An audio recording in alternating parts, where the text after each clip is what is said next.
I officially like the in-season tournament. I think I'm in. I don't know whether this is, they just poured Kool-Aid down my throat, or I'm just following the herd, or they're playing a Jedi mind trick on me. But tonight was the night where I actually was legitimately invested in who won the Indiana-Atlanta game, which also happened to be an incredible game. And I actually looked at the schedule before we popped on and was like, oh, Boston-Orlando Friday in the in-season. That's a big one. And we've hit this point now where the players care, so I care. That's where I've landed. And the best part isn't even here yet, right? The single elimination actual tournament part of the tournament hasn't even arrived. So, there's a lot of inertia in sports in general, a lot of stodgy old men in dusty rooms complaining about things not changing because of the way they've always been. So I am pro experimentation. Trying new things is cool.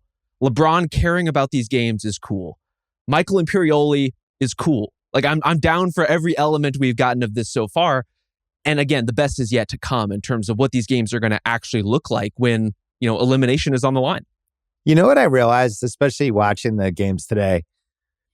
These guys have been competing their whole lives. And even though this is a pretty dubious prize, it's basically like, hey, everybody wins $500,000. You're going to hold this cup that will probably be called like the Amazon Cup next year, whatever it is.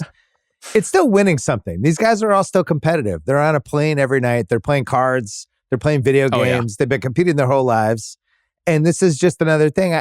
I didn't think it fell into place in my head until I heard Halliburton talking about it. And he was just like, I've never won anything. He had this whole monologue about it. He's like, I care about this. I want to make the tournament. Totally. I want to make Vegas. I want to try to win this thing. I've never won anything before. And I was like, oh, okay. So when you're just talking about a year one of something, and there's been a lot of bad year ones of TV shows, technological products, you name it. This is a pretty good start. The courts made it feel different. We all made fun of them, but you are aware of, oh, this is actually an in-season. So from that piece, it worked. The way they matched up all the teams seems to have worked for the most part. It's not really totally divisions, but it feels like people are in the same vicinity. And then I actually kind of understand the brackets. Like I was looking at them on ESPN. Orlando today, they're trying to win their game. And it's like, oh, maybe they should win by more points in case they don't end up winning their bracket. They want to get one of the 2 wildcard spots. So they've checked a lot of boxes. What's missing for you so far about like what going into year 2, what do you wish was in here that we don't have yet? It's a great question. Honestly, it's working for me for the most part. I think some of the courts can be tamed down a smidge. Some of the reds are quite red, quite intense. And if we hew a little closer to what we saw in Atlanta's court tonight, for example, I think that's the best court design. This beautiful baby blue number that works really well for having actual basketball players on the court playing on it. The more we can get in that range, I think the better off we'll be. But I like the distinctive look. I like the fact that guys are caring about this. And right now they're caring about it on more of a cerebral level. Like it's LeBron saying, I want to win $500,000 for my teammates. It's Damian Lillard saying, I want to win this for the guys who are not making as much as I am. But you're right. Like once you get into the third quarter of some of these elimination games and your team is down 12, where normally in the regular season, you might just kind of coast it out and see what happens. Maybe you take your stars out if it gets away from you. Now I think a lot of these teams are going to be cranking it up. And you're getting to that point in those competitive games where it's not just about, as you're saying, these guys want to win.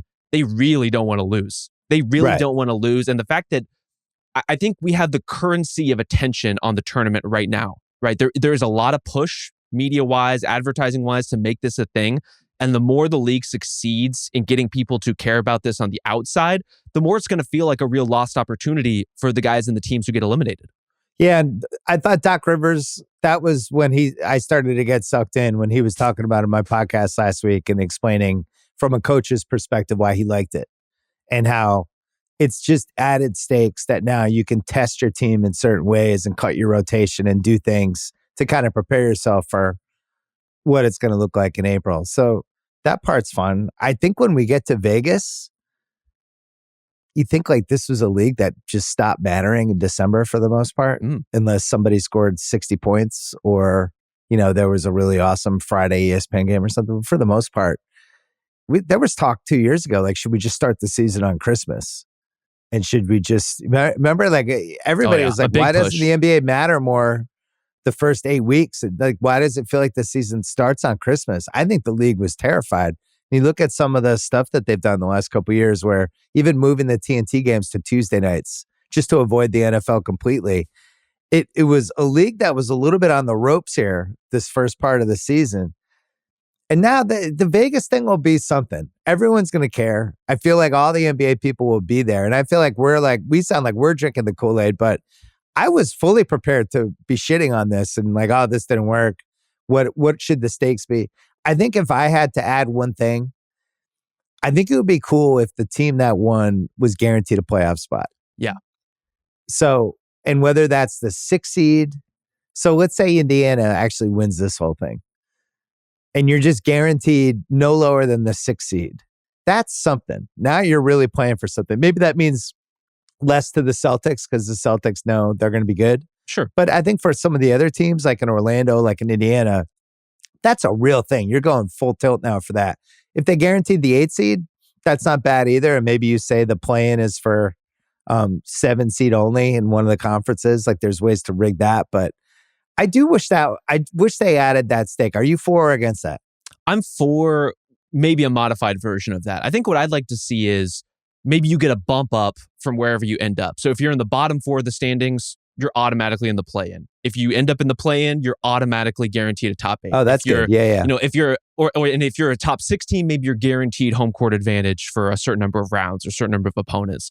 That way, we're not getting the Portland Trailblazers, with all due respect, in a first-round series just getting absolutely wrecked by the Nuggets or something. Right. Everything is still like above board and competitive, but it's a real reward for these teams who are vying for it. Rob, I don't think we have to worry about the Portland Trailblazers in any sort of scenario this season that doesn't involve deep embedded lottery.